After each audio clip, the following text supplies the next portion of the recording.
how I discovered I was living in the hood.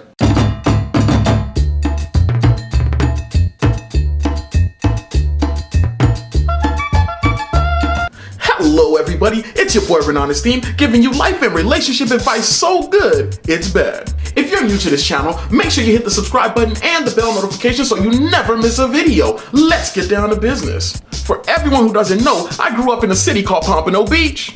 It is the hometown of Kodak Black and Esther freaking Roll. Yes, that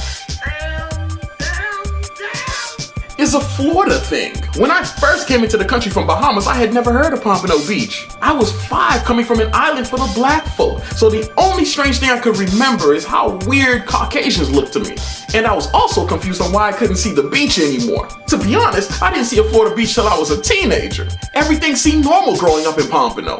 The drunk guy on the street corner asking for change, the half-naked women of the night, and your weekly fist fight with the locals. We even had a comfortable house. Well, it wasn't really a house, it was actually a 2-bedroom apartment next to Ely High School, which originally was called Pompano Beach Negro High, so you could guess the demographic in the neighborhood.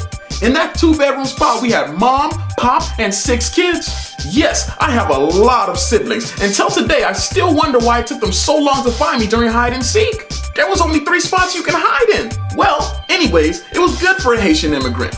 As I got older, I started to bag some cuties and I started running with my squad.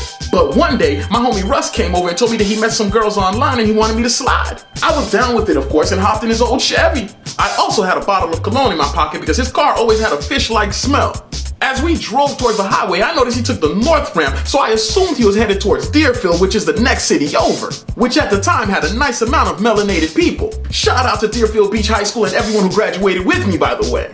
But this man Russ kept driving, and the next thing I know, all the potholes started disappearing. This man got off the highway in a city called Boca Raton and started heading west. I was in straight shock, bro. Everything seemed off. I didn't see a liquor store on every corner. I didn't see the guy who harasses your mom at the gas station. And I didn't see the diaper baby walking around. This place ain't make no sense. And the next thing I know, we pulled up to a gate. He handed his ID over, so normally I started pulling mine out because I was thinking the guy was a cop. Russ looked over at me, laughed and said, "Boy, he ain't checking for you." He then turned back, grabbed his ID as the gate opened. We drove in and for some reason this place looked like a movie.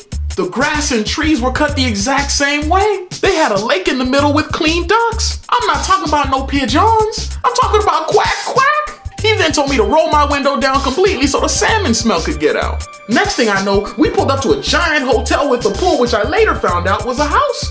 2 blondes popped open the door with a smile on their face. My boy smiled at me like Killmonger, so I knew what was up. They were live and it was time to play. Now you have to know this about Russ. He hates when people size him up.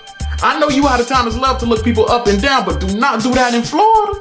So me and Russ hopped out the car like it was a Dr. Dre video. My overly baggy shirt was blowing in slow motion. He was looking behind himself for no reason, but it looked gangster. I don't know what he told them girls about me, but them 2 young ladies from the Caucasus Mountains jumped straight into my arms. They looked pretty damn good too. They were missing the gold teeth that I was used to, but to each his own. They invited a brother in. They had a dog the size of a small rat. They had a ceiling as high as heaven. Russ and his lady friend Rebecca immediately started heading upstairs.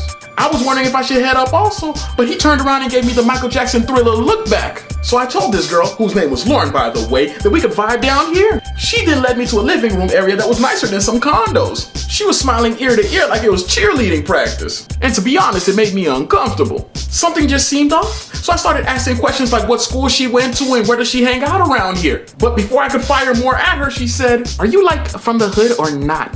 I was confused. I said, "Where's the hood? I live in a well-respected neighborhood." She said, "Aren't you from Pompano? That's the hood." I froze because I could tell she was dead serious. I said, "What makes you think Pompano's the hood?" She somehow smiled even harder. At this point, she was looking like the Joker. She then said, "First of all, there's a shootout every other day. And second, that's where everyone goes to get the good stuff." I stopped for a moment and gathered myself in order to check this girl, and she said, "And everybody here is like scared of you guys." I then said, "Are you scared?" She then said, "No, I like my men hood." I then got up and walked towards the front because I was not going to be disrespected by this girl. But when I got to the main hall, I saw Russ standing in front of a middle-aged man. I knew from experience that was anger on his face and that was somebody's dad. He saw me and said, Another one? Russ looked at me and said, let's slide. And by the time Russ' head swung back around to look at this man, he did the one thing I told y'all not to do to Floridians. He looked down and up at him. It was a size. I quickly ran towards Russ as his face contorted and grabbed him in front of this old man. The old man reached for Russ, so I let him go. And the next thing I know, he did some MMA ninja move and tossed this old man to the ground. Becky went to screaming. The rat dog was going crazy. I looked back and saw Laura's weird self still smiling, face red and biting her bottom lip. I pushed open the front door and ran off, and Russ was following. Becky's dad was still on the ground when I looked back, but Laura and the dog were right on our heels. She was screaming, take me with you, like it was some kind of action film. I jumped into the roll-down passenger window as Russ got into the front seat. Dr. Dre's Chronic album started playing as we pulled out the driveway. Russ paused for a second to let Laura get to my window, and this girl leaned in, kissed me, and said, I'll never forget you. At this point, I just figured the girl was back crazy. He peeled off and we were gone. As we drove out this demon city, I thought to myself, maybe I do live in the hood, but at least we're not weirdos. So I hope all of you learned something from this video, and if you enjoyed it, make sure you hit the subscribe button to show support. Till next time.